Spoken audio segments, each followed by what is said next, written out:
Modibo. Pleasure. It's always a pleasure talking to you. We've been talking a little bit more recently. Yeah. And before we get started, I want to first start by acknowledging and sending love and solidarity to people in Palestine, to people in Colombia, to people in Haiti, to people in Brazil who are fighting state violence, and acknowledge the struggles that are happening around the globe that are very much connected to a lot of the topics we're going to be discussing. In Burma and Hong Kong. Absolutely, all over. All over. So, also to kind of set the tone a little bit, I know you're going to wrestle with me to keep from talking about yourself too much. But you're a good guy, man. So we'll start there. We two good guys in love with the people. You know? Yeah, I try to be. But I think you've lived much more of a life than I have. You've had a lot more years, and so if you'll allow me, I want to balance this a little bit by leaning into your story a little bit at first. Sure. And then we can, kind of make it a little bit more of a discussion afterwards. Okay. All right. Sound good? Mm-hmm. So the first thing I wanted to talk with you about is your upbringing and your early life. So can you tell me where were you born, and what was your childhood like? I was born in the Charity Hospital of Savannah, Georgia, where the black people were born in Savannah. It was like the general hospital for black people in Savannah. My mother and father lived in Liberty County. My mother is from Bartow, Georgia, in Jefferson County. My father is from a place near, it's called Springfield, but it's near Sparta in Hancock County. I grew up in a little community called Riceboro in Liberty County and the community right adjacent to Riceboro was called Crossroads. That's where we grew up. I had an older brother and a younger sister. My parents adopted a cousin later on, but both of the kids were grown by then. And I came to Morehouse. Now, let me just explain. The situation where I was born was very, very informative. There would be laborers, people working in the truck or the pulpwood industry, the labor-intensive pulpwood industry. There was no skidders, they didn't have any power saw. They used cross-cut saws, and they loaded these trucks with their bare hands and their muscles and a little fork that they used. But I saw labor-intensive production all day long, every day. And these people were strong, and it was a black community. We hardly had any white people around at all. I went to a black school. My father was a county agent at first, then he was a teacher, he was a principal, then he went to the Army, came back a county agent, then he was a principal again. And my mother was a teacher and became a librarian. And the thing about it, but what I got to tell you is my mother loved me. And my mother actually protected me. So anytime I would go off into some radical stuff, she would actually defend me, even against my father. So that was a realization that I've come to lately, but she was actually protective of me. And I left there in 1959. I was 16 years old, born in 1943. I was 16 years old. Came to Morehouse College up here. In that following spring of 1960, that's when the sit-ins took place. Wow. And often tell the story of how that happened. In the AU Center, there was, and people should know this, in Atlanta University Center, there was Morehouse College, which was the male school. And we had chapel every day, Monday through Friday. And on Tuesday, and I've checked this out, this is accurate. On Tuesday, which was the day of the sit-ins, Benjamin Elijah Mays made a speech. And this is very vivid in my mind. The freshmen would be sitting up in the balcony. The seniors would be sitting down front. the sophomores be sitting behind the seniors. Well, the juniors be sitting behind the seniors, and the sophomores be sitting in the back of in Sale Hall. The whole student body, made of 700 guys, could sit in one place, really one place, literally the student body. And this particular morning, Benjamin Elijah, I'll never forget what he said, because I was sitting right up in the corner over here. And he says, "Gentlemen, I am advised that you are about to embark upon an ill-advised course of action, that you are going downtown, and don't worry about that. We will take care of it." That's the elitists talking. I, Benjamin Elijah Mays, went to Baton and Bates College in New Maine, in Bowdoin, and I got this degree and that degree. And there was a guy sitting right in front of me. His name was Carter. He was gay. And he said, "If Dr. Mays is so great, why don't he go downtown and get him a hot dog?" In other words, he engaged this man from a remote corner of the auditorium with this statement. And he was right on the money, no question about it. And when it was over, we all went downstairs. And the only reason I went, to tell you the truth, because he said, "We should stay here and study, and the white man will see your good works." That was his philosophy at that time. Of course, later he would eulogize Martin Luther King, who at first they didn't allow on the campus. But wow.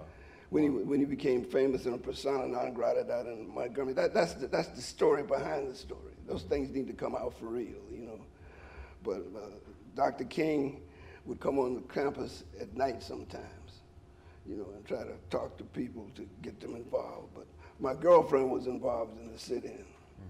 And the Spelman girl was down on the corner waiting for us. If those Spelman girls hadn't come out of there, I don't know what would have happened that day. But I mean, and me and my guys were in the back of the line, everybody up in front. If you see the photographs, they all had ties on, and they were walking in heels. The girls were walking in heels downtown. And the statement was, we were supposed to say, 1, 2, 3, 4, we are not going to take this anymore, in standard English. 5, 6, 7, 8, we want to integrate.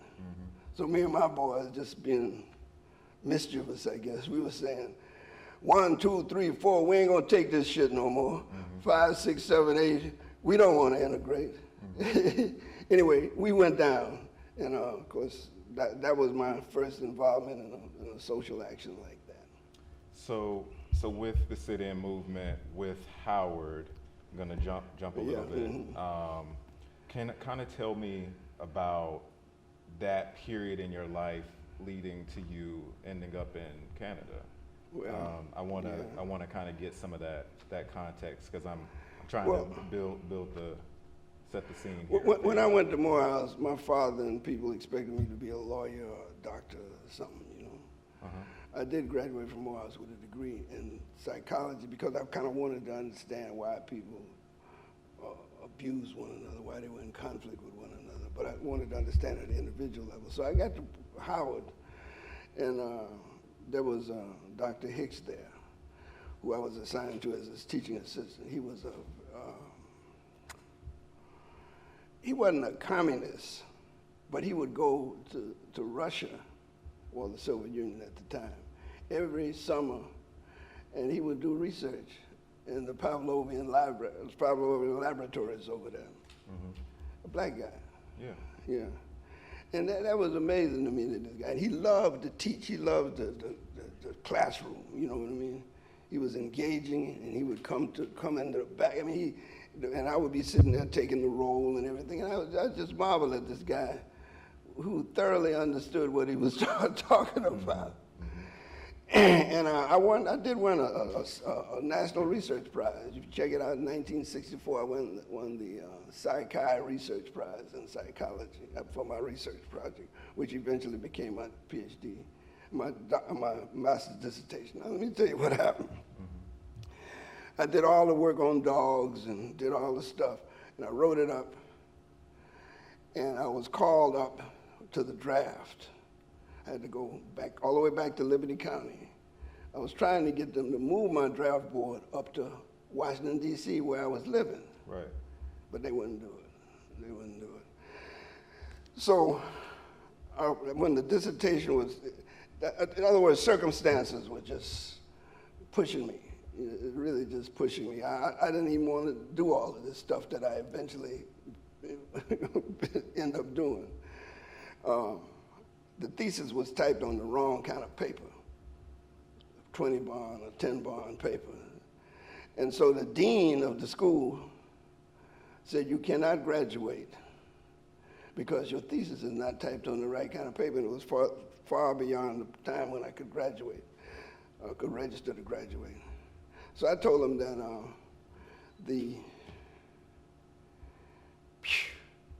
I told them that I was going to get drafted if I didn't graduate, and they were going to send me to Vietnam if I didn't graduate. This is 64 now. Right, right. So I just, I don't know, I just blew up in there, man. I just said, look, you mean to tell me that you're going to send me to Vietnam? And he said, well, it's not heated up yet. For the paper, thesis is prize-winning research paper, not typed on, thesis not typed on the right kind of paper. And I was done then, I was done. So what I did is I ended up, I said, I'm not going to no war. I'm going to Canada. And at first I wanted to work on my PhD in Canada. So I applied to some schools up there. I applied to Dalhousie University, got in, had a scholarship. They paid me some money, but when they found out that my thesis, when they found out I didn't have the degree, they revoked the whole thing. Really? And I ended up having to work on the shipyards. And I met Rocky Jones and some more people who grew up in Canada. I didn't know much about how those black people who were there got up there. I didn't know. But when I got there, I found out that these people actually fought in the American Revolution. Right. Their parents, they fought on the side of the British. Right. And that Rocky Jones people were slaves just like mine. Right. In Virginia. And we were, he was up in Canada, been up in Canada for generations, but we became friends, and he became a radical, and we just, you know, by 1965, that's when I went up there in August of 65. Mm-hmm. And I think the record would probably show that I was one of the first draft dodgers to go, because the white boys didn't come up till later, mm-hmm. when the draft began to bite them, you know. But it bit us early, it bit us very early, and I just refused to go. I just couldn't, man. So that's how I ended up in Canada. It's a journey, it's a real journey now. So let's talk a little bit more about that. You meet Rocky Jones. Rocky Jones, Burnley Jones. and you're working at the dockyard. Working on the dockyard. Tell me a little bit about those dock workers. Oh. And how that was influential on your politics. That seems like a pretty pivotal moment. Yeah, I remember these things happen. I mean, I said, what's going on? I mean, and so I go down to the dockyard, and they needed, by the way, they needed labor because really international politics played a part of this. The Russians had signed a wheat deal with Canada. Mm-hmm. That's why Canada stayed out of the war. Mm-hmm. Canada was neutral during the Vietnamese War. I don't know if people knew that or not. So they needed all the labor you can get. So Rocky said, why don't you go down to the shipyard? And I met the West Indian guys and some more people. So I went down to the shipyard. First day, they gave me a little piece of paper, said, go over here. And no, they told me to come back the next day. And I remember the first day I climbed. There was no containerized nothing then. It was just sacks of wheat being loaded onto a pallet. Wow. And being dropped into the hole. And the crew would be in the hold of the ship unloading these 100-pound bags of wheat one by one.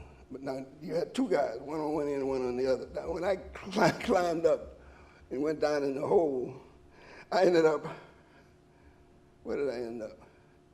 Oh, I ended up on top of one side because they stacked the top of it up here, and then they start the other one and then they walk it up this way and until the hole is full. but the crew that I was supposed to be a part of was down. No, they were up. And I ended up on the down side because they were loading that side. And they started laughing at me, you know? Yeah. And one guy, they were all white guys, by the way. One guy grabbed me by his hand, just like, and his hand was eerie, reminiscent of them same guys that I grew up with in Georgia. Right. Yeah, he grabbed me by the hand and pulled me up there, and we went to work. And by the end of that day, my knuckles, they were full of, you know, they were full of expressions and all that. Now the Russian guys, the merchant marine, the Russians, they would come into the port. Now they wouldn't get off. Some of them wouldn't get off the ship, but some of them would, and there were bars, you know, in that area. So I would go to some of the bars, and I got a copy of Lenin, What Is to Be Done, and Lenin's the state Revolution. The state imperialism, the state and revolution, and then the other one, the trilogy. They gave me those in Russian. So I was attached to the university, so I maintained my little class, and I took it in Russian, and I started trying to read that stuff, and I began to understand it more. But those workers were just labor-intensive workers. I got the hang of it after a while, because first day I went up, I didn't even have any gloves. And I didn't have my little gaff thing in the back, but I got one of them, and I got my stuff, and I got in it, man. You know what I mean? Mm-hmm. And it was very educational. These people. And the other thing I learned from these workers, Rocky and I would go to these bars, and the workers, the white workers, Canadian workers, would go into the bar, and during that time, if you were a male drinking by yourself, you had to drink in a separate section of the bar. And if you were a woman or a male who had a woman with them, you would drink in another section of the bar. And they had a big iron railing separating all the bars by law. It was segregation. Yeah. It really was. Wow. But it was segregation based on gender. So Rocky and I would, and I looked at the thing, because I first looked at it and I said, is it a black-white thing, or, you know, just, yeah. He said, no, you did all the guys over here. And the strange thing about it, after about 11 or 12 o'clock when they're drinking and singing and carrying on, and they're single guys, and guys whose wives at home, I guess, there would be a fight that breaks out. I mean, there would be a fight. And so I was in there with Rocky one time. I said, Rocky, they're gonna come after us, man. So you take that side, and he said, man, no, it ain't even about that. They're gonna be just throwing chairs at one another. This is just a raucous thing they do, and after it's over, they're gonna clean it up and everybody's going home. Mm-hmm. I said, I'll be damned, that's what they did in juke joints down home. Then I realized these are the same people, you know what I mean? Right. But I brought my little segregationist bullshit experience up there and trying to impose it on them. I remember one other time too. There was another friend of mine named Denfield Grant. These guys came in, Denfield, and it's important to know this because in Canada, which was a member of the Commonwealth, guys from the islands would come up, women from the islands would come up. Denfield's from Barbados? Denfield Grant, you know him? He's a preacher now. I don't know. No, he's from down in there. I think he's from Barbados. Okay. You know Denny? I don't know Denny. I know your story. Denfield Grant is his name. We call him Denny Grant. But he was selling encyclopedias. He had gone out west to Canada to some missionary school, and he gave up on that and came to Halifax. But anyway, he showed me in the areas outside of Halifax. You know, Africville was still there. Yes. And that was, oh my goodness, right up Gottingen Street. Right. You know Gottingen Street, too? I don't, but I want to talk about Africville. Yeah. But this place was, I remember this was around, It was in the winter. And this guy was going to buy some encyclopedias for his kids. And he was saving up his money to buy encyclopedias or something from Denny. So we drove out there and went up to the man's house up on top of a hill. And it looked like an Indian reservation is what it looked like. And I went in his house, and we were sitting on Coca-Cola crates around a potbelly stove. And the Coca-Cola crates were on the ground inside. The place didn't even have any flooring in it. So then he says, I was Edward Cooper at the time. He said, this is Edward Cooper, he's from Georgia. And this guy in there, he's shaking his head and he says, I know you're glad you're up here in Canada.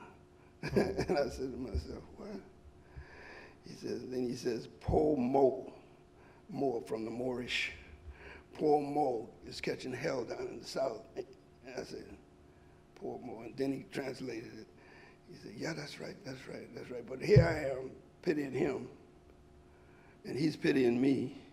And then he's trying to sell him some encyclopedias up in Canada. It's just a moment in time, man. It was a gripping moment.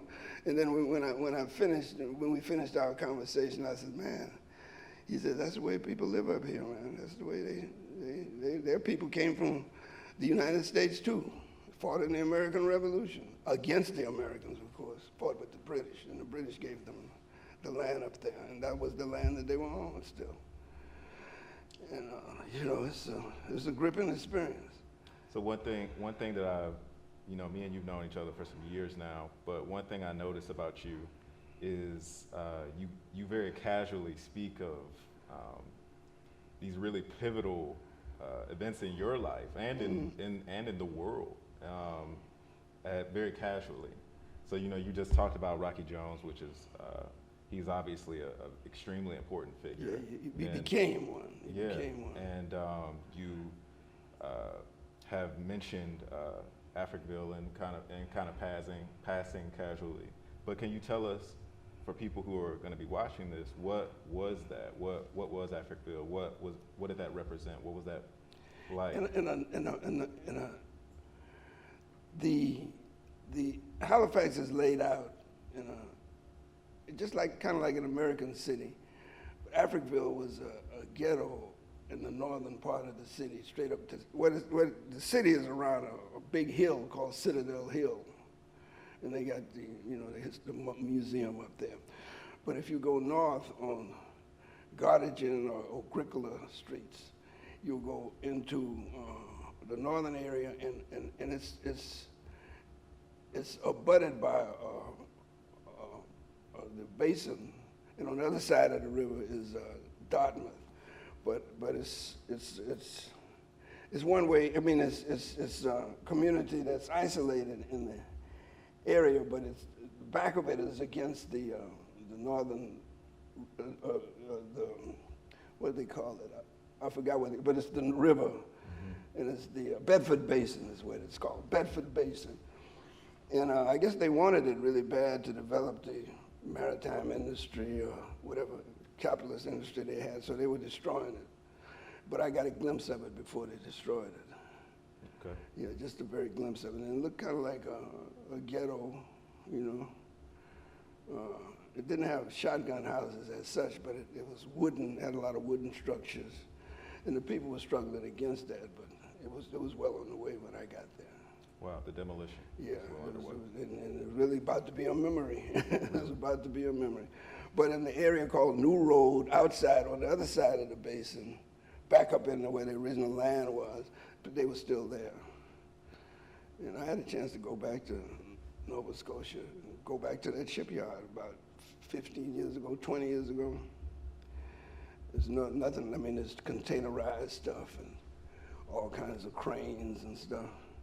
But they had cranes, but it wasn't like it is now. The laborers and the bars are gone. It's an amazing thing to see. And just to talk about what you alluded to earlier, everybody goes through life and has these pivotal moments. And that's just the context of your time. Yeah. And yours is in front of you. Mine is behind you, behind me. That's the difference. And there are people who go through life and just take it and never reflect seriously on it. But if you do reflect seriously on it, you can see certain continuing threads, and you can actually lead a really more reflective life, you know. Yeah. And you'll see, like some things that's happening now to you, later on in life you'll see that they were important, more important than you realized at the time. That's part of living. That's already happening. and I want to talk about that with you as we move the conversation forward a little bit. In a little bit, I still want to cover some other aspects of your life. So, you know, we talked about, you know, you had the issue with your deferment, and then you're in Canada, you draft dodge, quote unquote, and like, it's interesting to think about, you know, how you're just moving around and how you're experiencing different people, you're experiencing different politics, and it's all kind of making you who you are today. But really, it didn't make that much sense at the time. Like when I was trying to read Lenin in Russian, I didn't know what the hell he was talking about. But I knew that these people thought it was important, and I knew that I had to understand something about it. And then when he talks about the Russian Revolution, you know, the Russian Revolution and Marxism, it was taught to me as Morehouse that Marx, he's an atheist, so forget about him. And Lenin, they never even mentioned him. The Russian Revolution was a failure, and they now a dictatorship, and they want to drop bombs on us. And a very important part of my growing up is the Cold War, man. We had to go through drills where in the schools they would stop what we were doing, and we would duck under the tables or the desks. And the implication was we were protecting ourselves and shielding ourselves from a Russian attack. Wow. You never heard of it? I've heard about it. It's wild to hear about it. Yeah, and I want to put this straight too. When I left and went to Canada, my father disowned me. I mean, yeah, he basically says that you're going from sugar to shit and you know, son of mine. But my mother protected me. She said, well, just stay one more day and he'll be a different guy in the morning. But later on in life, and I have to be honest about it, what he did, I mean, it was shocking to me that he would do that, you know, to me. And would want me to go fight a war, you know, in the name of some kind of American patriotism. His own son, he was willing to allow me to get my head blown off because he thought it was my duty as an American citizen. That was kind of shocking to me. But later on in life, he actually, we got back together some years later. It was quite a while, but some years later, and he apologized. And we were able to, you know, talk it out. But it was shocking then, but still shocked me that he would do that, you know. Yeah. So. But he was progressive himself now. Really? Yeah, he was president of NAACP. Wow. Okay. Yeah, in the county. And they got a road named after him. Okay. He's one of the Jose Williams kind of figures. They're all over the place, man. Yeah. So let's skip forward a bit. You leave Canada, then you come to Oklahoma. You sneak back into the United States to do what? Well, I needed some money. See, stuff keep happening to me. Like I'm doing all right in Canada. It's cold, but I'm working, so I'm paying some. I even bought a little old car. I bought a Common Gear Volkswagen, you know. And I'm thinking about what my next move is going to be.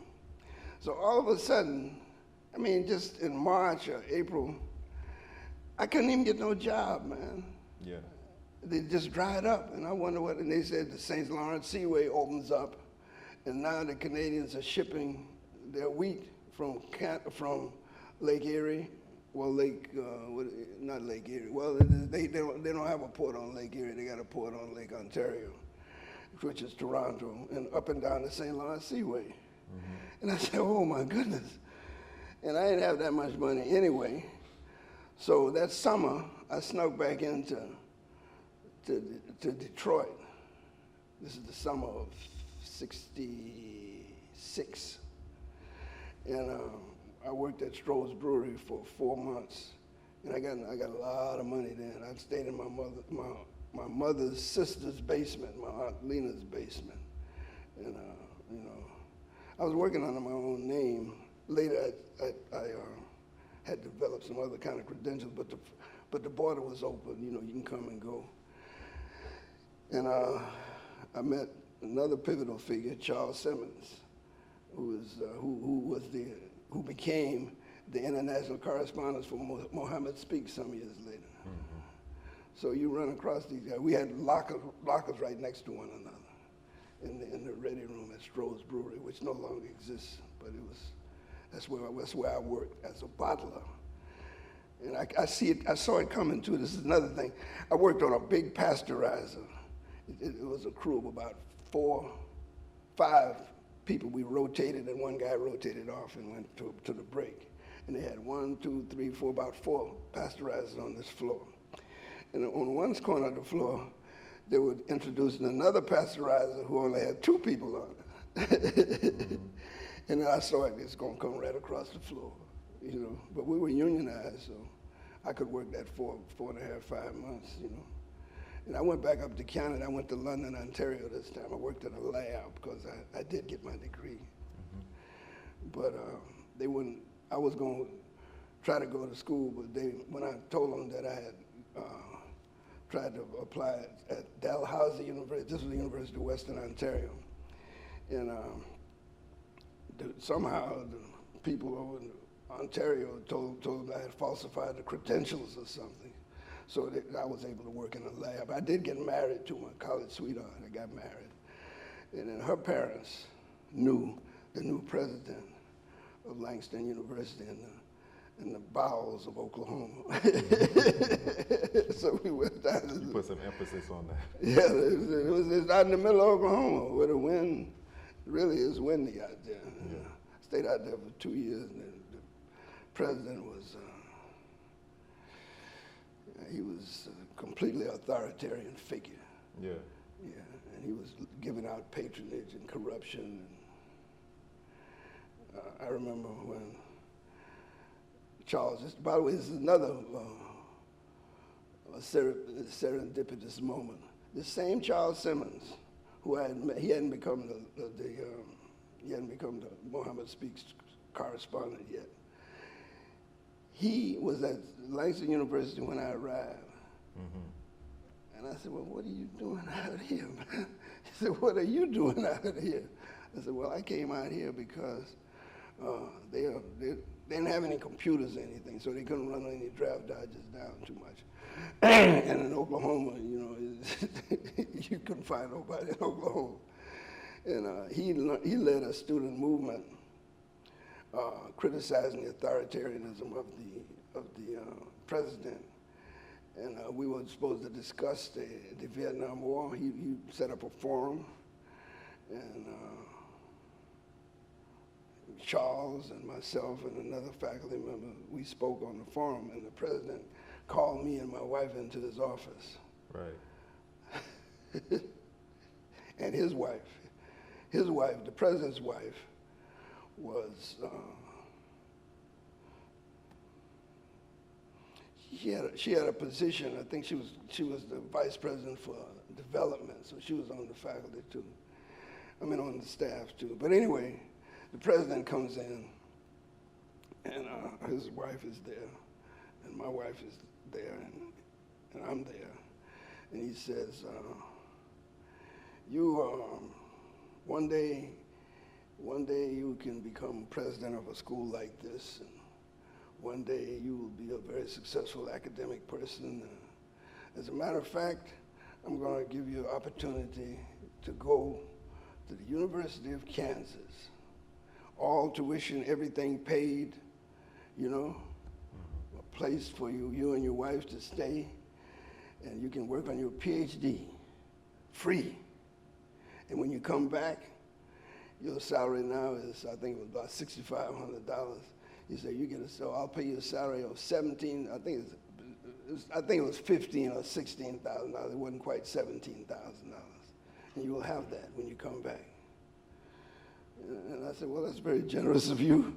He says, but what you have to do is let me know who these people who have been criticizing this administration are. And of course, Charles was the main one, right? I couldn't turn Charles in. He said, just let me know their names and let me know. Oh, he produced they had a newspaper called and maybe you should get a copy called The Grapevine. The Grapevine. Yeah, he had his little newspaper. Charles had published a newspaper. He had his people pushing it up under the dorm floor and stuff, criticizing and exposing really what the president was doing. It was nothing. And he says, you see this rag? Who is responsible? The president says, who is this rag? Who's responsible for this? And at that particular point, you'd be proud of me as a young man. I grabbed the table. I turned the table upside down. I threw it up, I just went off on them, you know. And I walked out, and then my wife came out and says, this is what she says. Oh, I'll never forget this. She says, I'm still not Modibo yet. She says, Eddie, Dr. Hill, that's the president, Dr. Hill is giving us a marvelous opportunity.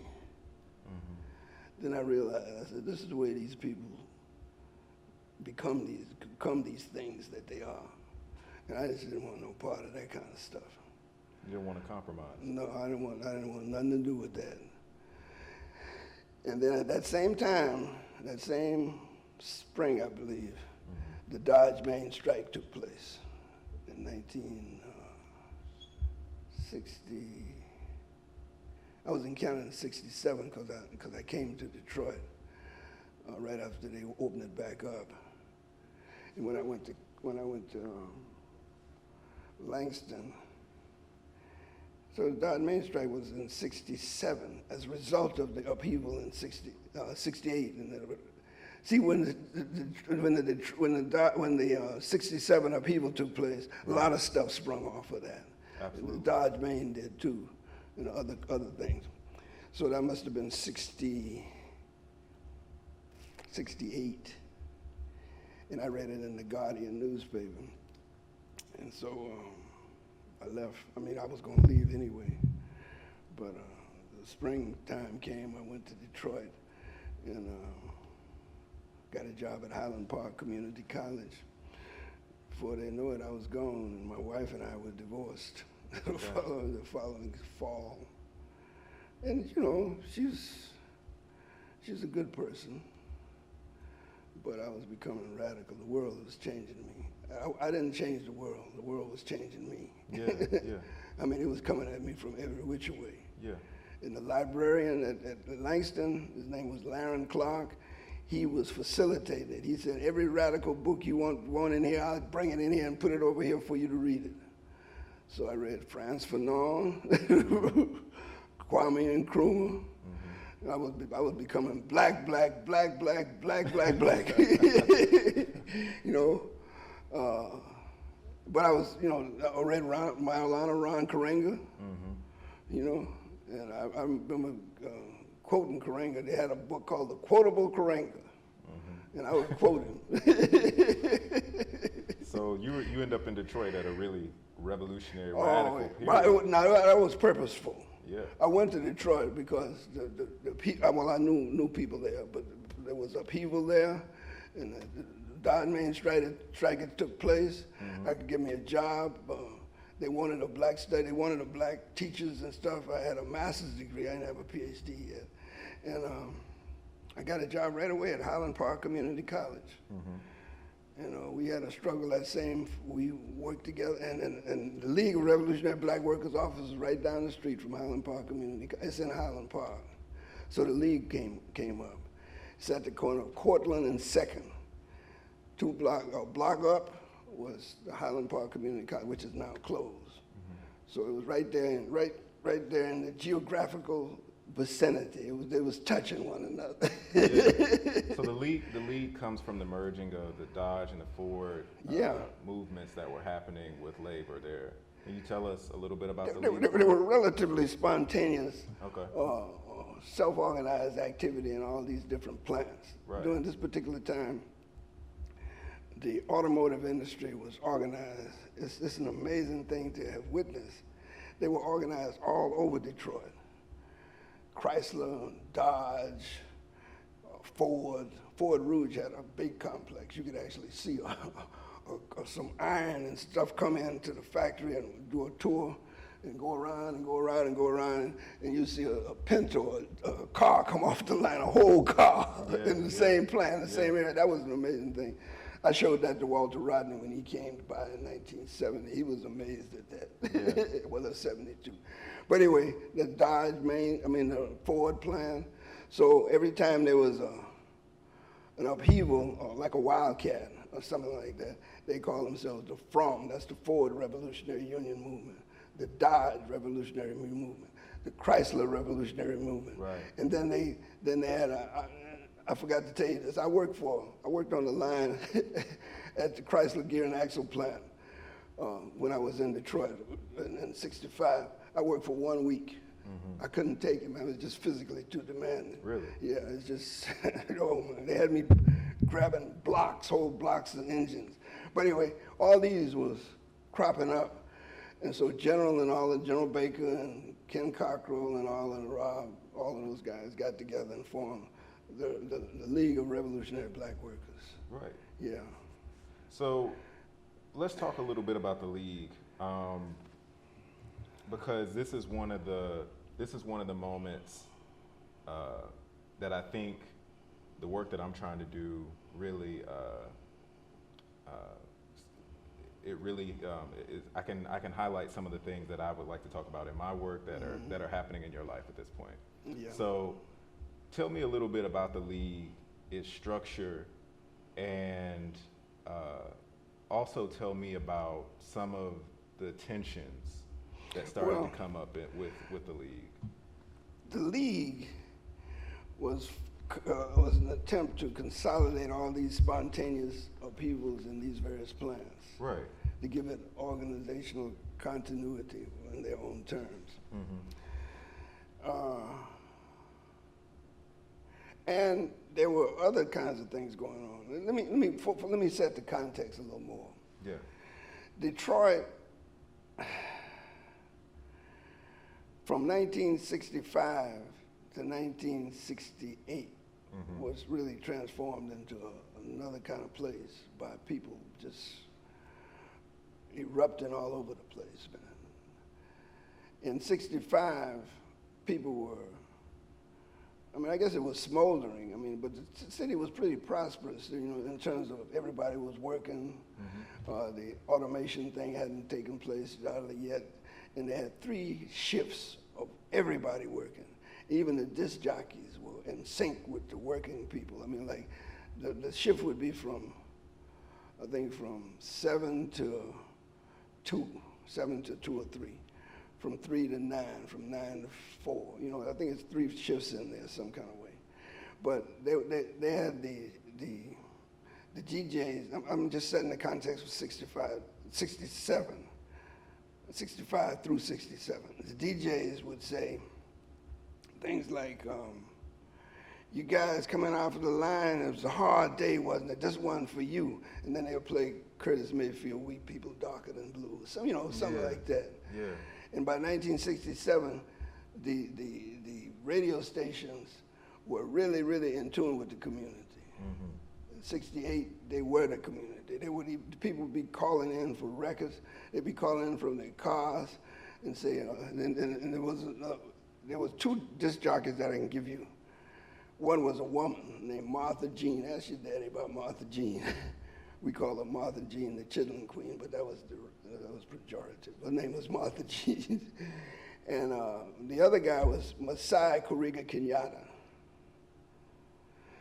And Masai was, he liked Curtis Mayfield records and all that. And he would play appropriate when the guys were going in to a certain shift.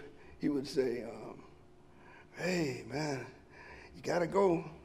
I know you don't like it, but yeah, you need that, and then the eagle gonna fly on Friday, you know, that kind of stuff. Yeah. You know, oh, this is hump day, you know, all that kind of stuff. And it was the most working class black place I'd ever even witnessed. I mean, and in the high schools, they were talking about naming high schools after Malcolm X, and Malcolm X became a heroic figure among the kids. You know what I mean? They were quoting Malcolm X. Yeah, You know, that book, Malcolm's Autobiography, which was a book about this thick. I was teaching social science, and these kids read that thing from one end to the other.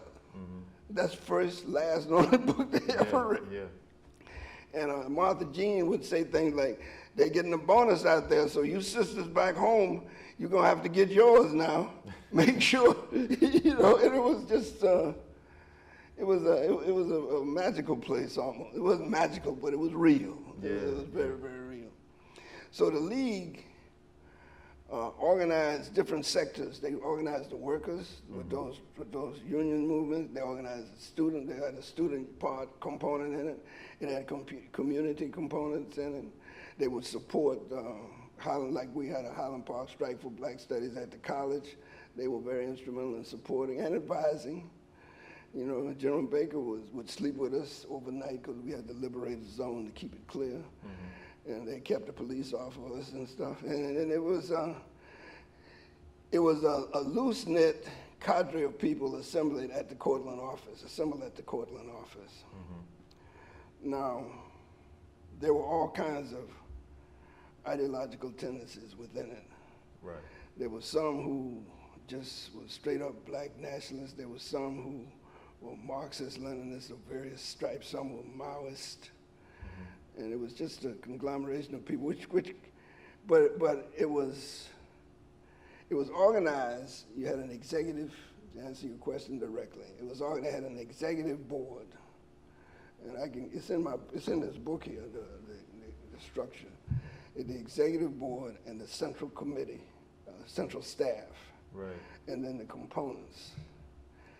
The executive board was made up of the primary founders of the organization, like most undemocratic organizations at that time. And the central staff was made up of the people who were doing various labor-oriented organizational things. Like I was a community organizer in Highland Park, as well as the Pan-African Congress, not the other Pan-African, but the PAC, the People's Action Committee, I'm sorry. The People's Action Committee in Highland Park. And so I was a member of the central staff. And we had an educational component. Now that's where we had some real problems because some people wanted to read Mao, you know, on contradiction and on practice, you know, the Maoists. And some wanted to read the Red Book, others wanted to read Leroy Jones, just all kinds of different things in there. And it was hard to reconcile all of those groupings. Now, people wanted to read Amiri Baraka as well. Yeah, people wanted to read, the most influential writers on the League was Frantz Fanon, of course, Mao, and Lenin. Cabral was becoming popular among the Pan-Africanists because he wrote that little book called Class Struggle in Africa, and he outlined all the little classes in Guinea-Bissau. And that was popular. There's some influence from Kenya there too, right? You know, well, Jomo Kenyatta wasn't. The Mau Mau, yeah, well, what they were, like one of the executive board members was asked one time, what is his ideology? He called himself a Maoist. That was, you know. Yeah. But we were clear that we thought that there needed to be a class analysis of black society in America and a road to seizing political power, which was confusing and discombobulating. But we saw the Black Panthers as being adventurous. Yeah. And we saw that this contraption with this lumpen proletarian thing that they were talking about. And we saw them as, we saw them as being undemocratic. But the League wasn't democratic either. There was never a single election, and we had a retreat one time, and we had the Constitution, and we called for elections of the executive board. But Detroit had all these tendencies in it, and it had bookstores everywhere. And the bookstores had little nuanced differences, like the Socialist Workers' Party bookstore was down on Woodward Avenue downtown, and Debs Hall, they had a forum on Friday, and they were trying to use Malcolm X as a way of getting to the black community. And the Communist Party bookstore, it moved a couple of times. It was down by Wayne, and it moved uptown near Palmer Park. And then CLR and them had a little rinky little book thing right in the middle of Highland Park. See, Woodward Avenue is a long, straight street. Most of the stuff is on Woodward Avenue, or Cass Avenue, which runs parallel to Woodward. And then there was the Pan-Africanist Petty Bourgeois bookstore. That's on Dexter Avenue. That was, they were talking about, great black people, and some of them was talking about Kwame Nkrumah and planning trips to Ghana.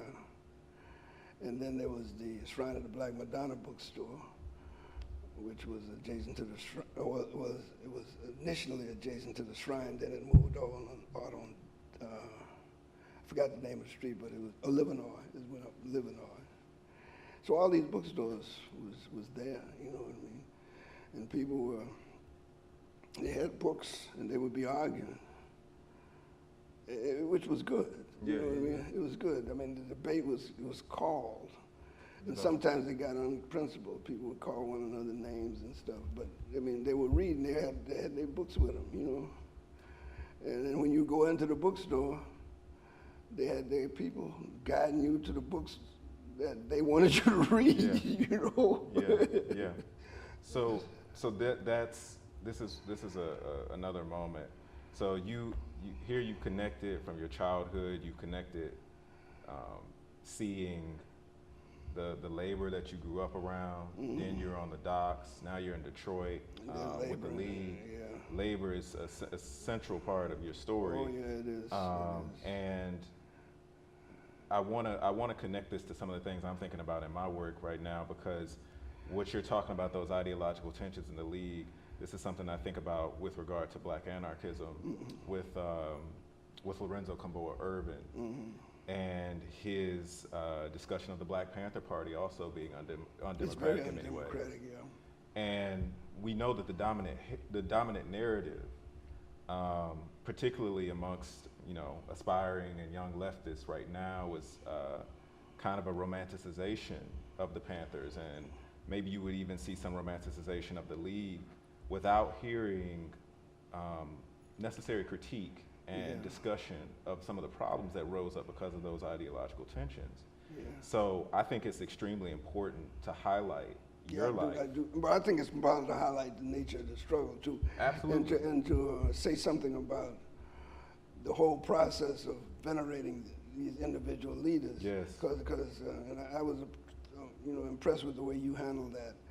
But I just went upon reflection and realizing all of these particular movements had, it wasn't so clear with the League, but had certain personalities around them, like Huey P. Newton and Bobby Seale and the Panthers. Minister Clegg. Yes. Oh, I forgot the Muslims with Malcolm X and Elijah Muhammad. I mean, these were just personalities, and they would be saying things, and they didn't write very much, really, so they couldn't be held accountable, even though the Panther paper came out and Elijah Muhammad Speaks came out. And you've also talked about the gendered nature of a lot of this, because of the fact that it was a lot of black women doing a lot of work these men who were in charismatic positions would ultimately get credit for. Not only credit for it, they would take these women and take advantage of them sexually. They would be saying disparaging things about women. Even from, like, for instance, SNCC and the Black Panthers, and that's why these organizations could never get together, because even when they all agreed on certain points, because the charismatic leaders were so determinants of they were actually determinants of the policy of what they were talking about. And we were trying to engage the Panthers, for instance. The Panthers would say that the lumpen proletariat is the vanguard of the movement. We thought that was preposterous. How you gonna build a society with a lumpen proletariat ruling over, socialist society? And of course, Elijah Muhammad, he just whatever he said went. And so it gets deeper than that, because once you start archiving that period and archiving the information, it becomes just what these people said on the Johnny Carson show. Exactly. And what these people wrote whenever they wrote. Yes. And that's what the thing was. And you never get any kind of real primary source of anything. Yeah. These are all, really secondary sources, because that's who they were. And it's really a problem, a big problem. So yeah, that's. What did your father say? Because he was in Detroit around that time. Yeah, you mentioned my dad earlier, and I want to give context for that. My dad was also in Detroit around the same time. What did he tell you about it? My dad mentioned a lot of the experiences that you had, seeing a lot of the revolutionary activity. A lot of the streets and a lot of the locations you've been naming are familiar. I heard those names growing up a lot. He talked a lot about how beautiful and how black Detroit was, and how especially in '65. Yeah, it was in his heyday, 66, and he has really. And Motown came out of that. Yeah, it was the place to be, and he talks about the food. He talked about eating Polish sausages all the time from street vendors, and how amazing it was, and it was a really pivotal moment in his life as well. But going back here with what you were just talking about, I think that one of the important things to say is that when we're talking about this and having these discussions, it's not to discount a lot of the hard work that people put in and struggled to do, and the accomplishments, as much as it is to point out that there were breaks, and there were breaks because of these fissures, because of critique, and it's so important to highlight that history. Because those are important things that we don't need to be repeating. Yes. And so many people get into this idea that we're just going to cosplay, or we're going to try to mimic what's already been done without acknowledging the critique, without highlighting the critique. And so that's why I think it's so important to recognize a life like yours, and as well as the struggles of other people who broke away from the Panthers, and who might have broken away from the League as well, like yourself. Yeah, no, I was purged. So, well, there were also people purged, from the whole group of us were purged. Yeah, there were, for good reason, too. Yeah, so, you have these conversations, and you talk about it, and people get frustrated. But oftentimes that aspect of it, even when they record it, they don't even talk about the purges and the differences and what people said and all that. They don't do that. Yeah, and it's so important to highlight that. So let's start this. This is where we can start, really kind of getting into a lot of the really interesting aspects of this really important part in your life. Let's talk about C.L.R. James. Yeah. So you're introduced to C.L.R. James by Willie Gorman. Yeah. What happened was they had the bookstore, a little place up on Woodward Avenue, right across from the Ford's original plant. The original Ford assembly line plant in Highland Park. Right across the street is where that little bookstore was. Right. And it wasn't on the ground floor. You had to go up some stairs, and Willie was there, and me and my friend Jalali Farrakhan, who's still in Canada now, but he was a Panther at one time. But anyway, what's his slave name? His slave name is I just know him as Jalali Farrakhan. But anyway, we'd had a study group around PAC after we got purged, and of course CLR, Willie knew about the purges and knew about what was going on. Willie's a white guy, right? A scruffy white guy. He's a total committed to cause of liberation. He ain't in nothing. I don't think he owns a tie or anything. As a matter of fact, he worked at a brothel right across from, not a brothel, it's a hotel, but the prostitutes are known to frequent this hotel which he worked at. But anyway, I went into the store just like we were going through, we'd make our rounds to all the bookstores, enhancing our libraries and trying to figure out what's going on. So we just two guys in the store, and we looking around. There wasn't much in there, really.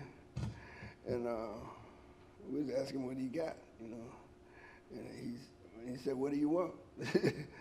What do you want? What's the questions you want to explore?" So I told him in no uncertain terms, I wanted to understand dialectical materialism. I wanted to understand this philosophy. I want to understand how people figure this shit out, because I want to figure it out, and I want to have a method of figuring it out.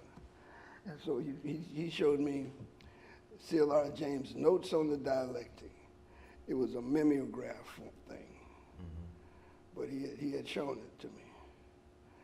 And he said, "Well, why don't you look at this too?" And then he put in the book, he folded in a little bitty copy of, I should have brought my copy of that still, a little bit of copy of the C.L.R. James piece on Any Cook Can Govern, which was a part of it was a description of direct democracy in Athens, in the Greek city-state. Which wasn't necessarily as popular, thinking about it through that No, lens. it didn't get to us. And then, why was that? Well, it wasn't black, and we was black. You know what I mean?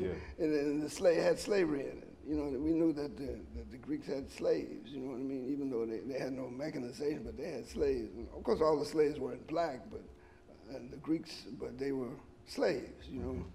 So we were just up against a brick wall there. So Gorman went back to Gorman. He said, "How y'all doing? How'd you like this? Blah blah blah." I said, "Man, I couldn't read that one, but we got a little bit out of the Notes on the Dialectic." But so I asked some questions about the Notes on the Dialectic. So what he suggested is that we get together a study group of people who met upstairs to go through this Notes on the Dialectic. And he said he'll try to get CLR to come in and help us out with that. So I consented. I got Larry Simmons and some more people. We got about 4 or 5 people. But when Willie came to the first 2 sessions, the other people found it boring, and they left. It left me and Larry and somebody else and another white guy there.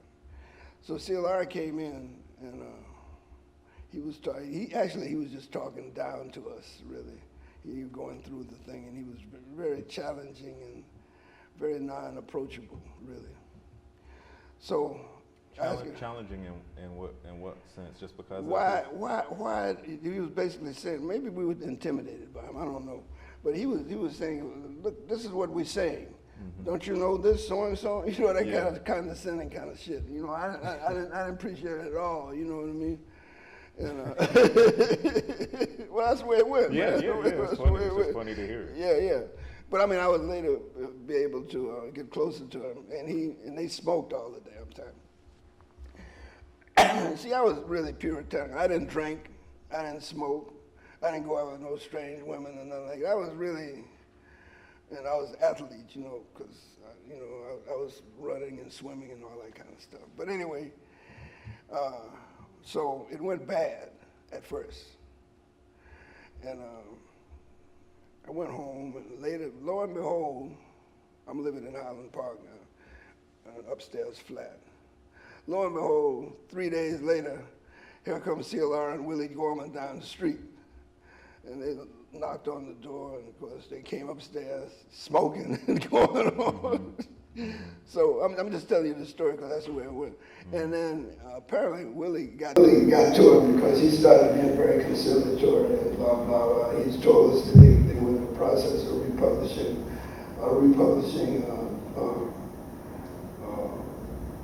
his Black Jacobin's piece. Now we like that part. Yeah. Yeah, we read his Black Jacobins, and then he said he's going to republish, they're going to republish History of the Pan-African Revolts. Probably really they got to it. And so he asked me to come by. So we went by there again, and we went through the whole thing. Matter of fact, New Year's Eve, one time, my girlfriend, I wanted to go somewhere. We were down there at the store talking about the dialectic. I got a lot about that. Yeah. He basically showed me, tell you what he showed me. In the dialectic, what you see that's an illusion. You know what I mean? Mm-hmm. That what is happening is something else is brewing. Mm-hmm. And that thing will transform the thing into something else. You know what I mean? He explained it all. You know, and I got to be close. After a while, I took him to the airport. And every time he come to town, he'd ask me to pick him up at the airport because he'd been in a car accident. I was a careful driver. Mm-hmm. But he would be a frequent visitor to the house and everything. He and Gorman. Mm-hmm. Not so much Glaber, but just he and Gorman. And that's how I got in touch with CLR. But CLR was a very important force because what he was doing, he put out the Black Jacobins again, the Pan-Africanist, black guys, they began to see that there were different classes among black people. Then when he put out the History of the Pan-African Revolts, that was when people began to see that popular movement is what brings about change. And then we began to see the Eric Cookie government thing a little bit. Y'all probably won't have the problem. See, we had to overcome the black thing. I know it's not. It still has to be overcome. We had to really overcome it. Though, it's not all the way overcome yet. It was an uphill battle. It's an uphill battle. But CLR actually helped with that. And the reason, when you read the history of CLR, you find that he didn't mention nothing about social ecology or anything, but he broke with the Second International Social Worker Party, Second International over the question of state capitalism. Right. Okay. But he also broke, and this is the part that people don't know, over the independent black organization thing. He advocated, he even said that black people will become the catalyst of the social movement in the United States. And then that's before the Civil Rights Movement, by the way. It's 1950. And CLR died in 1989 at the age of 88. Mm-hmm. And he has a long, rich history. Long, rich history. But when that happened, that catapulted him. It gave him a great deal of validity when the Civil Rights Movement validated what he's been saying all the time. He and his group that was purged. Right. You said they used to accuse him of being a black anarchist. Yeah, that's exactly what they did. Now, the question of the state. Yeah, because he never did advocate taking state power. He never advocated an independent black political party. He advocated, early in his career, he advocated a political party, but he came up off of that as time went on. But he said that the time for the party is over. He didn't say you never needed a party. He said we probably needed a party then, but we don't need it now. Mm-hmm. Yeah. Mm-hmm. You know. So, and he remained a Leninist. He believed that the Leninist party was a revolutionary party which brought really socialism to Russia, becoming the Soviet Union. Okay. So let's bring it forward a little bit and start talking about a little bit more about our work and like the present time. One other thing I wanted to touch on with you though before we get to that, and it'll bring it into the present a bit. So your experiences with the League and with all of this labor activity in your life, as well as this time being around CLR, CLR said in Facing Reality that that the union bureaucracy was like a bodyguard, along with Grace Lee, said that the union bureaucracy was like a bodyguard for capital, and talks a lot about how the structure of the unions was very capitalistic and mimicked the same hierarchy, and was undemocratic in the ways that you talked about you faced with the League. But What do you feel is needed for the labor movement today to actually get away from a lot of those problems that are still present? I've been thinking about this with regard to a lot of the labor activity that's been happening recently. I can't tell you what they need to do specifically, but when they do what they do sometimes with the Wildcats, that those should be interpreted, those should be understood for being more progressive than any kind of organized strike for consumers' advantage. In other words, CLR also, and most people of the period who critiqued the labor bureaucracy, they say the labor bureaucracy is struggling to increase the consumers' capacity of the workers, as opposed to what CLR noticing the workers, that the labor unions can't offer a political alternative. That's what he's saying. So how are you striking a balance then with this history that you're highlighting with Port Mose, with the Great Dismal Swamp?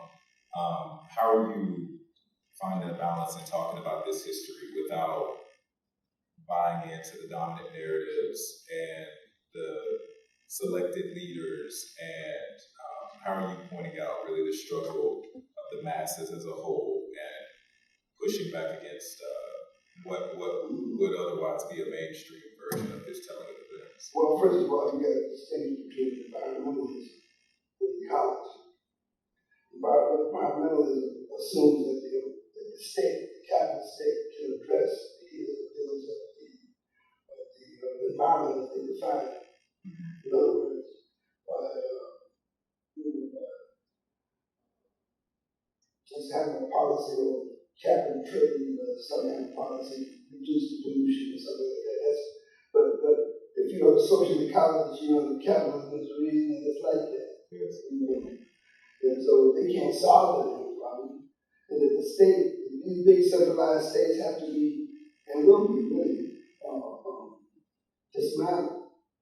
They must be dismantled. They're causing all the conflict and people in the world that they're like, we began the interview with all of the conflict that was taking place all throughout the world, struggling over the nation state and the nation state policy. And then the tragedy, sometimes it's hard when I realize that I'm going to die without seeing this, but you won't. So you keep it up. But the point is, for something, it hurts me, it does hurt me, when I see the violence in Burma, or the violence, and then a new movement comes forward. Aung San Suu Kyi or somebody, given the Nobel Peace Prize and all that, and then it's be back where they started because they've stabilized the state for a little short time. That's all they do. When I see them rising, and I saw in Hong Kong, I saw some stuff happening there. People started organizing themselves, and the Palestinian people, this two-state solution. That's just create more conflict. They have to come together and organize themselves and fight like dismantle all authority, including the Palestinian state, Palestinian authority, Israeli state. But see what they do with this charismatic leader hypothesis. They'll find a charismatic leader, put him there, replace the other charismatic leader. I've seen this happen in Nicaragua. I don't remember. Manuel Noriega, when the Sandinistas were struggling down there, all the leftists were supporting the Sandinistas and all this kind of thing. You probably too young to see. I know the history. Yeah, you know the history. He's president now. He's been president for a long time. All supporting like in Zimbabwe. You got to change the whole thing up to that. And hopefully, we're going to have to work hard to get people to have that kind of vision and understand it. Because it's hard. It really is hard when you look at human history. From the time it's recorded and the way it's recorded, it's so hard. And we're taught to be better than other people, to best schools, take advantage of the opportunities that's given to you, and be up on, get the best price for your goods, all that kind of competition stuff. And it's everywhere. It's permanent. But we gotta give another vision, put forth another vision. And it's hard because sometimes you look around and you try as you may put forth the same vision when you critique it. Yeah, I mean, sometimes it's like I said, it's so dominant that it's hard to resist it and push back against it, even to think outside of it. It's but I think people begin to make an understanding that the American state is a slave state from the beginning. I think they got that part. Yes. And I think they understand that the Native people had something to say about how human society should be organized. They weren't perfect, of course, things go wrong. But I think they got that part. Yeah. And the thing I like about the Black Lives Matter movement is a lot of white people. The black people can't say, y'all white people stay over there and we'll take care of this. Most of the people that we were in Minneapolis, in Kansas, Utah, absolutely. Black Lives Matter. It's a concept, and I'm very, and now they critique the new president. They did that. Absolutely. Well, I want to ask you about your book and how you came to. I want your book, this one here, and how do you see it, and what role do you see it playing in the contemporary struggle? So basically, this book is really me continuing to do some work that's become increasingly important to me for years, thinking about history and the ways that we are given these dominant narratives about what's transpired and what's taken place over time, and they're oftentimes skewed, or they're filled with state propaganda, or they have falsehoods that mislead people into thinking things that are counterproductive for our movements. And so they lead to, these narratives lead to political expressions that reinforce the state as an authority that we have to fight against, and as an idea of something that we can use to liberate ourselves. And so basically, I thought that it was important to highlight the history of Black anarchism and Black anarchisms more largely, the different variants, and talk about how they represent a needed break from a liberation movement, and what that break represents for the larger liberation struggle. Because I talk about different parts of history. I talk about how first you have to deal with the idea that Black people are citizens, and that citizenship is something that's going to be liberating for us.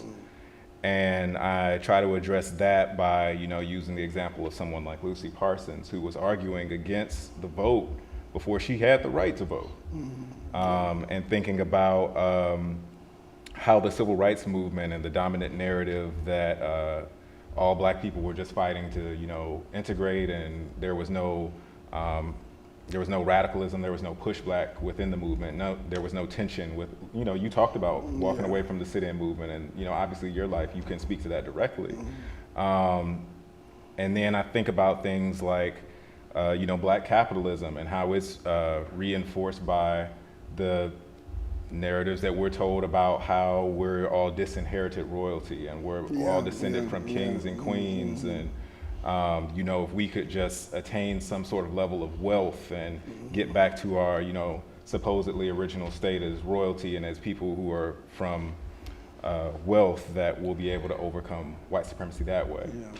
And then this is all the first half of the book, and then in I also talk about the left, and obviously the contradictions within the left of glorifying a revolutionary past, and constantly having this ideological debate that is very religious between different tendencies, and how people get caught up in this kind of hagiography and this obsession with revering these revolutionary saints of the past as these perfect people who are not critiquable, and how that reinforces state making, because so much of that is tied to revolutionary state projects that should definitely be looked at critically. So I tie all of that together for the first half of the book, and then in the second half of the book, I'm thinking about how we need a real revolutionary abolitionist movement that moves beyond the state as a solution and as an idea that's something redeemable for our struggles. And so obviously there's a lot of people talking about abolitionism now, and there's a lot of people thinking about it, but... What's the kind of a neo-abolitionist kind of movement? Because abolitionism is classically the abolition of slavery. Right. So this new abolitionism you're talking about, could you explain that a little bit more for me? Well, there's a lot of different people who have different purposes and intent behind their abolitionism. And that's one of the things that I think we have to address, because on the left, you have people who want to abolish the U.S. state, and they don't clarify that. And I think that a lot of times that So it's not a generalized state abolition, it's just U.S. state. They want to abolish the U.S. state, but not states. They don't have a problem with states. Oh, yeah. They have a problem with the U.S. state. And I really think of them as revolutionary reformists. Yeah, well, that's what because they want to seize the state power and actually be in control of it themselves, and maybe try to make it something else or something different. They want to reform it into a state that they feel is more ideal. Yeah, that's the agenda of the left. That's absolutely. And so, maybe they'll say, well, the state is going to wither away eventually, but we know how much withering has happened. States don't wither. So, I'm trying to write against that, and I'm trying to really raise some important issues around what sort of abolitionism I think is important for our struggles, because I think that the nation state is one of the biggest threats to the planet as we know it, and trying to create new ones or reform existing ones is not a solution to help us overcome capitalism and white supremacy. That's clear. That's clear. Domination. Well, how do you see the social ecology in this process? Yeah, well, one of the things that I think about in terms of ecology is, towards the end of the book, I'm thinking I actually address social Darwinism and a bit, what would be called social Darwinism, and thinking about how, in my previous book, As Black as Resistance, with Zoe Samudzi, one of the things that was addressed in that text was this focus on quote unquote overpopulation as one of the biggest problems leading to environmental disasters and leading to the problems of the world and the environment that we see today. And I wanted to kind of think about moving away from that towards asking questions about what is it that's actually causing the environmental degradation, who's actually causing this destruction. It's not a problem that can be that we can say we all have equal roles in. Capitalism and the state are obviously doing a disproportionate amount of damage, and Black people are suffering disproportionate death and harm because of it. So that's something I'm trying to think about in the latter half of the book. And when I'm talking about that social Darwinism aspect, really what I'm saying is that as a result of that happening, us suffering that disproportionate death and destruction is viewed as natural. It's viewed as, oh, we're just supposed to die. It's just an intended consequence because we're not as strong or we're not as fit. And I'm thinking about the work of Sylvia Wynter there too, in that sense. So a lot of this came up for me with COVID, because I kept seeing people say, oh, it's just natural selection. When they would see gatherings of black people here in Atlanta or, you know, partying. They say natural selection. They're just going to. Who was saying this kind of stuff? Lots of people were saying it. Are still saying it, actually. It became a really prevalent response to seeing people doing things that they shouldn't have been doing, not social distancing, not, you know, not doing things to, you know, protect their health as well as those around them. So when I started seeing people say that and using natural selection in the wrong way, I started questioning and wondering about that, and thinking about ecocide and social ecology. How do you see direct democracy in a solution to dismantling the state? Well, obviously, we've talked a lot today about the hierarchical nature of movements. Yeah. And I think that countering a lot of those dominant narratives about who made history and what made history happen, like that I talk about in the first half of this book. Yeah, you did a good job. I think you did a good job, because I read some of the I appreciate it. I think that addressing what actually gets oftentimes looked over and what doesn't get critiqued from Black history especially is an important way of helping people think about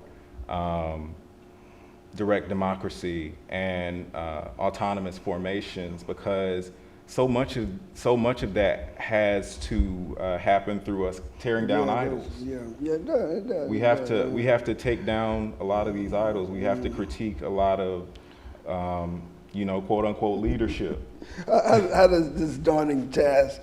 How does it get to you sometimes? It's a daunting task. You know, it's a high hill to climb. How do you motivate yourself? That's the question. I think, honestly, Modibo, I think a lot of it comes from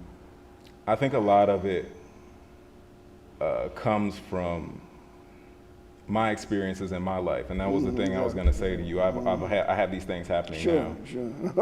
I spent a lot of time in the immigrant rights movement, and I got into the immigrant rights movement. I had been doing organizing already in my city, but I ended up doing, spending a lot of time in the immigrant rights movement because of an anti-immigrant bill that passed in my home state of Alabama. And when I got into that movement, it catapulted me into a whole other level of organizing, where I ended up working at the national level. And I had a lot of experiences during a time in my life when I was really young, and I worked in labor also.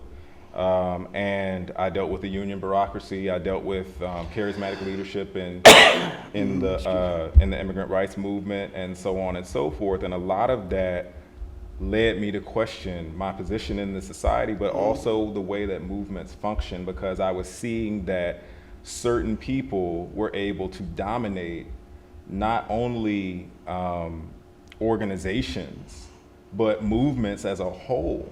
Yeah, and they throttle them and just stifle them and just choke them off from really doing what it's going to do. And control the history, control the story of what happened. And so you can see that right now. You can see people already right now among us in my generation controlling the narrative and the history of what's happening in this very moment and shaping it around themselves and their personality and stifling the masses of people who are doing the work to make things actually happen and change. Yeah, it's something to behold. But it also, you can gain inspiration from how the people respond and what they do collectively. Because I've seen people take great risks, and just unsung people, you know, working together, and just, I've seen people face down police, you know, I've seen people come forward to do things that they wouldn't ordinarily do outside of a social movement, you know. And so I think that it's really important to think about also how that ties in back with your book, that it's just important that we talk about these things honestly, with a healthy amount of critique that doesn't romanticize. Because one thing I also want to ask you too, is your thoughts about, I'm starting to see a lot of romanticization of marriage and of fugitivity, and Yeah. it's, But that's media Hollywood driven though, isn't it? I think it's happening from a lot of different directions. And so I was wondering, like, what do you think we need to do when we're talking about the ways our work intersects to keep people from thinking that being a maroon or being a fugitive or being a rebel is the point, as opposed to a method of trying to overcome this huge weapon that we know is the state. Let me ask you this. You asking me a question? No, I'm going to ask you this. Do you think the is- Maroons understand? I mean, just the average everyday Maroon. Mm-hmm. You think he understood that he was actually making history and being historical when he was in the Great Dismal Swamp trying to just catch an alligator or something to feed his family? I don't know. I don't think he was, but when you see it together, when they were being suppressed and they came together and worked together, they saw that's the only thing they had to do. I mean, that's just like one of my favorite C.L.R. James quotes is, circumstance makes the most violent revolutionaries. And Right. circumstance makes revolutionaries. If my life means anything, it's the way circumstance chased me down. You know, hell, I'd rather go somewhere and do something else, but you can't do it, man. It won't let you do it. Mm-hmm. You know what I mean? And to me, that's the motivation. But you can't chase every little nuanced thing. Mm-hmm. You know what I mean? You gotta, like for instance, the Black Panther, blah blah blah. You know all that stuff. Mm-hmm. You can drop a dime here and drop a dime there, but to take a frontal assault on that kind of black futurism and stuff like that is, I think it's really counterproductive. Really, I don't know. I try to stay in the people. I've been accused of tailing behind the people. Well, I don't know. Maybe I do, but the people is the one that guide me to where I need to be. You know what I mean? And it's guided by. What I'm impressed with you, you're very perceptive. You got to be perceptive. You got to see things that other people don't see, and you got to love where other people can't. And you got to also understand and talk to people who are up shit. I mean, just they don't know nothing about what they're talking about, but you can kind of talk to them and ask them questions and guide them along. Mm-hmm. But you can't tell them what to do and where to go and what to believe. They ain't gonna do that. Mm-hmm. But as time goes on, you'll see. But the point is, if you're in it, you'll find out what they're doing. Mm-hmm. And you can draw inspiration from that too. And try not to get trapped. See, the most dangerous thing, I think, is the consumerist element of things. It really is.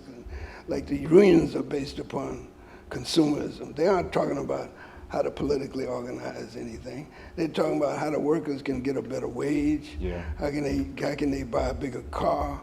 How can they live in a bigger house? And that's just sheer consumerism, really. And that's the difference between state capitalism and state socialism. There's no such thing as state socialism, but sometimes people confuse the two, conjure up something like that. They think there's a difference between a ideology which says that a state can control consumer goods, so the state might not own the means of production or might not own factories, and plants and stuff like that, but they can give benefits to workers through policies like the Consumer Protection Association, mm-hmm. or whatever they call themselves. And then there's the direct state capital. All of this is capitalism. They might control the actual factories for profit, and the profit goes directly to the state. But in the end, the workers don't have to pay certain taxes. If the government owns the factories and owns everything, they can decide what goods are distributed or how they are distributed. And that's why those societies break down sometimes, because the government doesn't do a good job of that, But it's all capitalism. It's all capitalism. And that's CLR talks about that, obviously, at length. And then, capitalism is, that's what's remarkable about my life. Because we actually thought, I'm going to tell you the truth, in 1967, 68, 69, 70, 71, we thought the revolution was right around the corner. Yeah.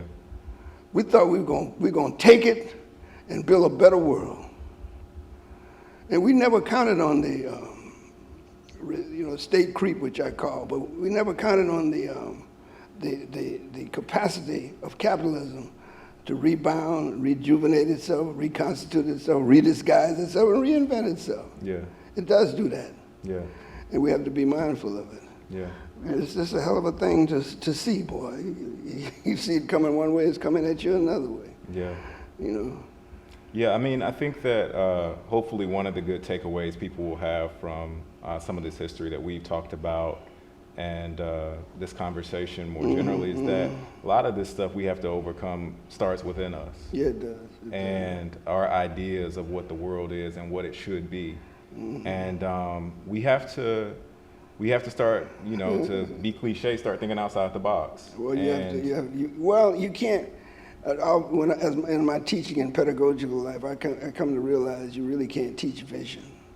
I don't know where it comes from, but you can't teach that. There's some students have it, and some students don't. I don't know.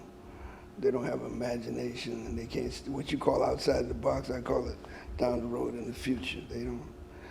Then there's some who would go way down the road, man. Sometimes they get confused about how to get there.